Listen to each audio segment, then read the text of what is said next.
Hello guys, आज चाहिँ अहिले ठ्याक्कै 3:30 भयो। घारीको अवस्था चाहिँ यस्तो छ। मेरो घरदेखिको भ्यू हो, दामी छ हेर्नु। यहाँ चाहिँ तपाईँको गाउँघर एरियाको चाहिँ यस्तो भइरहेको छ गाइज।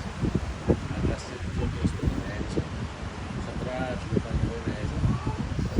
पानी चाहिँ खतरा परिरहेको छ गाइज। धारी मैसीको अवस्था एकदम बुबाल, धेरै नै ठुलो पानी परिसकेको छ है। पानी चाहिँ डेन्जर परिसक्यो हेर्दा हेर्दा, ठ्याक्क हेर्दा हेर्दा ठुलो पानी पऱ्यो है गाइस।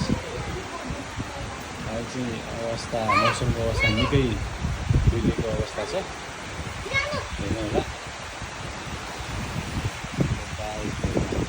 खतरा ठुलो पानी